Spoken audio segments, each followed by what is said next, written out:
Hey friends, happy Thursday. Thanks for joining us for Unscripted on 13 Plus. I'm Anna Orsini. And I'm Carson Courier. Thank you for joining us. We know a lot has happened over the last 24 hours. Yeah. So we want to get right ahead to some developing information on the late breaking news we were tracking yesterday, the mass shooting in Georgia. So we know that a 14-year-old at Appalachia High School, he was a student there. He's under arrest this morning, accused of the mass shooting at his school yesterday morning. We know 4 victims were killed. You're seeing them on your screen here. 2 14-year-old students, those are the 2 to the left, and then 2 teachers. We know 9 others are injured, 8 of them students, 1 a teacher.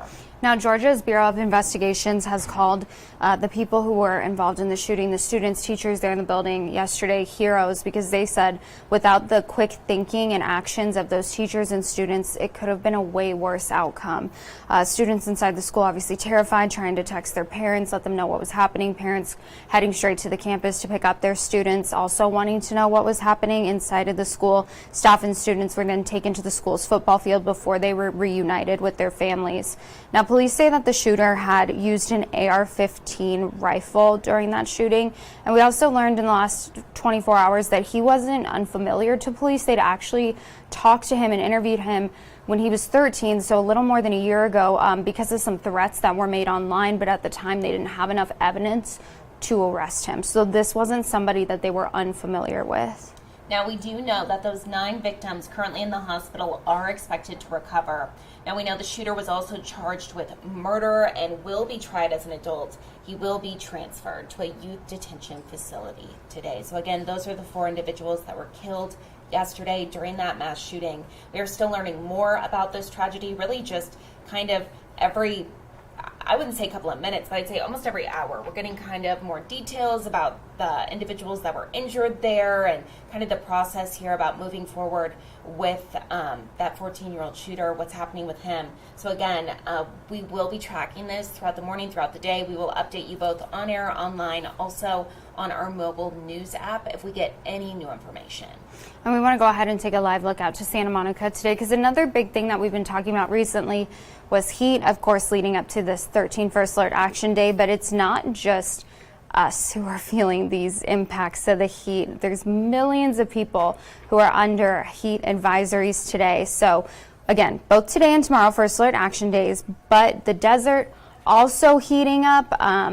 We know that people in California, they're experiencing these same kind of temperatures, expecting to reach 118, I believe, in some parts. Oh my goodness. So yeah, kind of bracing for some not so comfortable days ahead of us, unfortunately, but we will have more on that in just a few minutes with 13 First Alert forecaster Ali Potter, kind of what we're seeing here at home today. And as Anna was mentioning, of course, even though it's the beginning of September, we are seeing those triple-digit temperatures, 107 degrees expected for today, just absolutely downright dangerous. I do not love that we're seeing that this time of year, but again, 13 First Alert forecaster Ali Potter is going to be here with us, kind of explaining why we're seeing such high temps right now. Yeah, so that ridge of high pressure has been building for the last couple of days, and so it's going to bring us beyond where we should be this time of the year. Oh my goodness. And it's really kind of the entire West Coast. It really is. There's other parts of the country that are really feeling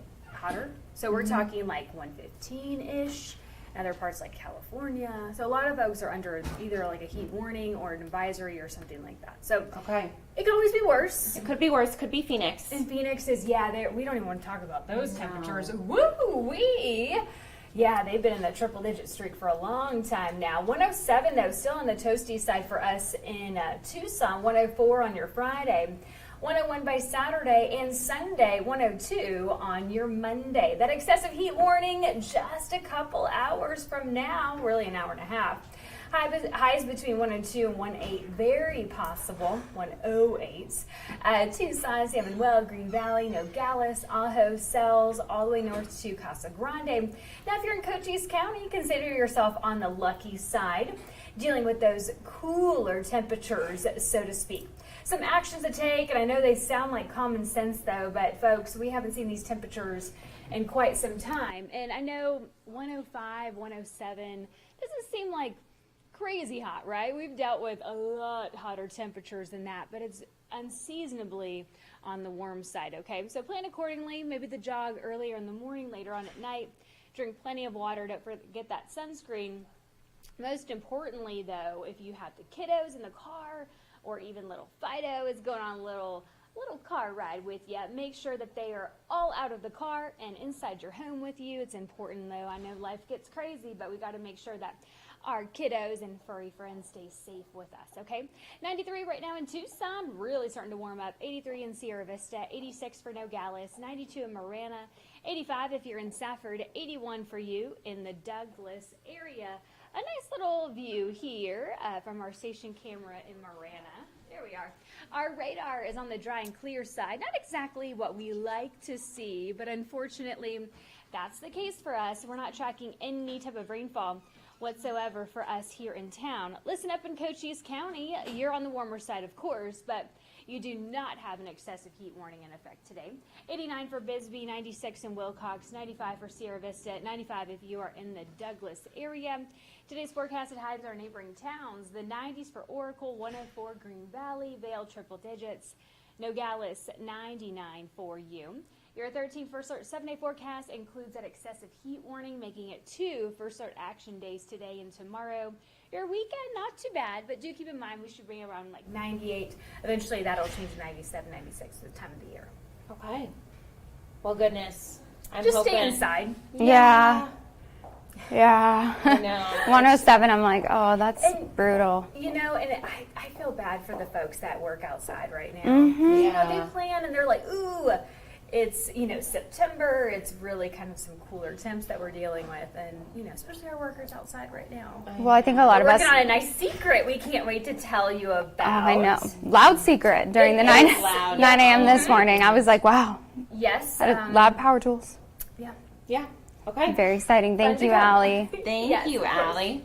And as Allie was mentioning, with those hot temps, obviously not only the people who work outside, but those individuals who don't have homes that are living on our street definitely need some help. So the city of Tucson is kind of looking for some resources for those individuals. It's called Hope in the Park. It's going to be held next month, but right now, as I mentioned, they're planning. So they are looking for volunteers for Hope in the Park. The resource fair focuses on getting homeless individuals the things that they need, especially as temperatures start to change. Obviously the heat now, but a few months from now, overnight lows we know can get pretty low. So Jack Cooper talks to the city and breaks down what exactly they're asking for and looking for.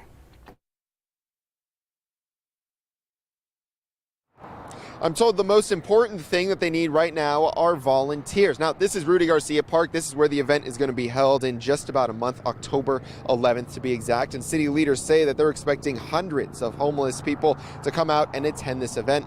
And each person that does will be given their own volunteer to help walk them through things that they need. They'll be able to have access to many different resources, especially when it comes to healthcare. For example, they'll get help setting up health screenings, VA benefits, and getting behavioral health checks. There will also be showers, clothing, haircuts, and food and care for pets as well. Something that leaders are also excited about this year is the raffle. After someone goes through and visits with all the providers that day, they'll automatically be entered into a raffle where they can win things like a bike, a backpack, gift cards, or a tent. One of the main reasons I feel this is so important is a lot of the services that we provide at these events are really hard to find and they're few and far between typically. A lot of people don't know the ability that they have to get food services, to get housing services. And this is to let everybody know in one place where those services are, how they can get them, and direct connection to them. Now, this is an event that has gone on for 16 years and used to be much smaller. But after partnering with the city of Tucson in 2019, it's grown so much, and this year is expected to be bigger than ever.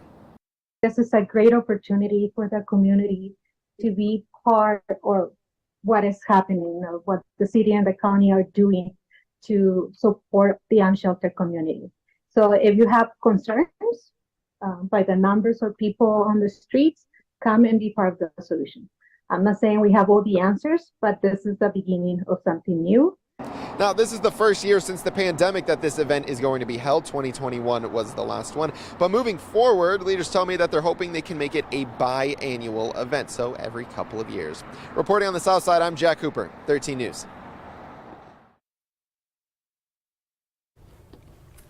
And speaking of programs here at home, there's actually a new one that's working to help those individuals who don't have their GEDs and they're looking to kind of get the education that they never got. Yeah, so it's a program that allows people to earn their high school diploma here in Arizona, and it also kind of allows that flexibility so people who, you know, have a job, have families, they don't feel the pressure to get it done in a certain time frame. I believe they said it's 24 months is like the maximum, but some people get it done in like as little as 7 months. So our very own 13 News reporter Tolupe Ajayi just joins us and spoke with that organization that's looking to kind of bridge that gap in education that we see here at home. People I spoke to say the program has already had huge impact. A lot of people have had to drop out of high school for many reasons, but now they have a second chance to do it at no cost. Excel High School partnered with Gale Cengage Learning earlier this year to create a flexible learning experience, which is different from just taking the GED exam. It's an instructional program for those 21 and older to do on their own time, and it's tailored to people with busy jobs, families, and other responsibilities. Students have access to actual teachers, translation software, and read aloud features to help them meet them at their point of need. The program can take up to 24 months, but I'm told for many students it doesn't take nearly that long. On average, people graduate from the course within 7 months. You can come in with 0 high school experience or even have transfer credits that help speed the process up. I spoke with the first graduate of the program, Dean Cassidy, who told me it wasn't just about him. He did this for his family too. Showing, my nephew sitting across from me that I could do it at 42, that he could do it at 12. That helped fill that void that I had, and it helped him understand that he could do it. And signing up is super simple. All you have to do is go online to Excel High School Arizona's website. Then you click the button to begin the enrollment process. You fill out a quick application, and then a success coach will reach out to you directly about the next steps to get enrolled. Again, the program is completely free. For more information on how to register in the program and the link on our website at KOLD.com. Reporting live in studio, Tolupe Ajayi, 13 News. And turning to a story that, oh my goodness, I saw this early this morning and my heart is just aching. So USA Gymnastics, they posted on their Instagram page about their therapy dog, Beacon. He might look familiar to you. He was at the Olympic trials for the women's gymnastics team, kind of giving everyone some lovings there. You can see that he's with Suni Lee to the left, and oh my goodness. He's so handsome. He is so, I stand with Jordan Childs with the medal. Oh my goodness, he is just the sweetest boy, but unfortunately, he's sick and he's in the emergency vet this morning. Because of this, kind of USA Gymnastics made this post to just kind of raise awareness and also see if anybody was able to donate to help him. So he's 4 years old, which absolutely wrecked my heart because I'm like, he's a baby. He is, and they don't know what he's sick with, right? They said No. he had labored breathing and a fever, but they haven't given him a diagnosis. Exactly. Oh no. I know. So definitely going to have to be getting a lot of tests. And as I mentioned, he's in the emergency vet, so that can't be cheap. No. So, Oh gosh, no. yes. But look, okay. This just shows how many people loved him at the Olympics or the Olympic trials here. So they asked for a goal of $12,000. This is his GoFundMe to help with his medical expenses. And when I first checked in this morning, I believe there was like $11,600 raised, and now $12,674 raised. Oh, good. Well, I mean, I would hope that some of the people who, did go to the Olympics and make quite a good Yes. amount of money on deals Yes. and stuff would be donating to this. It says that 303 people have donated. But what a sweet baby. That's scary that they don't know what's wrong with him. Oh, I know. So the thing that was super cute too that people loved, obviously, his little team picture with him in his little USA jacket, and then his name tag said the goodest boy. The goodest, he is the goodest boy. He And I think, is. especially after everything. Look at him. That like Simone Biles talked about, and just like the importance of mental health with athletes who are competing with something so high stakes like the Olympics. Having even just a dog there can make such a difference for them emotionally. Not me trying to see if Simone donated. Well, that's what I was kind of wondering, because sometimes go to top and see who the top. Oh, Natalie Stacker. Whoever that is, I wish I had this much money that I could just like throw hundreds at like GoFundMe's. Oh my goodness. Well, Simone's not on here. Maybe she was generous and just said anonymous. She's like, I'll write a check. Yeah. She paid the bills ahead of time. Poor Beacon. I hate that. I know. During the Olympic trials, I know there was 2 gymnasts that were kind of expected to make the team, and they both got hurt during the trials. I don't know if you remember, like if you were watching. I believe one of them pulled their Achilles, the other one messed up their knee, but he sat and laid with them the whole time, and they were crying for good reason, obviously. And all the girls would throw toys to Beacon, and he'd run around, and he wasn't able to go to Paris. A little too far of a trip for him. He even got merch. I think that's so cool. I know. USA merch in Bandana. I know. Hopefully he'll be okay. We'll definitely keep you guys updated and keep a close. He can blow dry. He can do it all. I know. Oh, well, hopefully they figure out what's wrong with him. I'm sure he has the best vets. in the world. Yes, exactly. So hopefully we'll get an update here shortly. But again, they just kind of put out this GoFundMe today and made a statement, USA Gymnastics, and then Golden Dog Beacon. That's his Instagram if you want to go look at him. He's a sweetie. Oh, poor guy. Hopefully he's going to be okay. I know. He's a strong boy. He's a strong boy. Oh, He's an Olympic dog. I know. He's like, I'm good. I'm Yes. good. Well, taking a live look outside one more time as we, again, tracking this excessive heat warning going into effect at 11 o'clock this morning, looking at a high of 107 today and then 104 tomorrow. So try to keep all your plans inside if you can. And then, of course, as we were just talking about Beacon, one thing Beacon would not like very much right now is to be outside walking in these conditions. No. And if Beacon wouldn't like it, your pets won't either. So now is not the time of the day to be taking him out. It's already 90 degrees out there. So make sure that you are making plans for all of your furry friends, yourself, your kids, your loved ones, as we head into 2 very hot days ahead of us. Exactly. Anthony calls it a night walk. A night Zona loves her night walks. Yeah. Because it's cooler. Don't have to worry about their little paws. Or the sun, like, I beaming know. in your eyes. I know. Well, thank you so much for watching Unscripted on 13 Plus. If you want to watch any other unscripted episodes that we've done or any of our live newscasts, take a look at your screen here. You can watch it on all these different platforms: Android TV, YouTube TV, Apple TV, Amazon Fire TV, Roku, and on our website, KOLD.com, under live stream. Now make sure if you are watching Unscripted or live, late-breaking events, that you select Channel 2. Again, all of these different options. And you can always take us with you on our 13 News mobile app.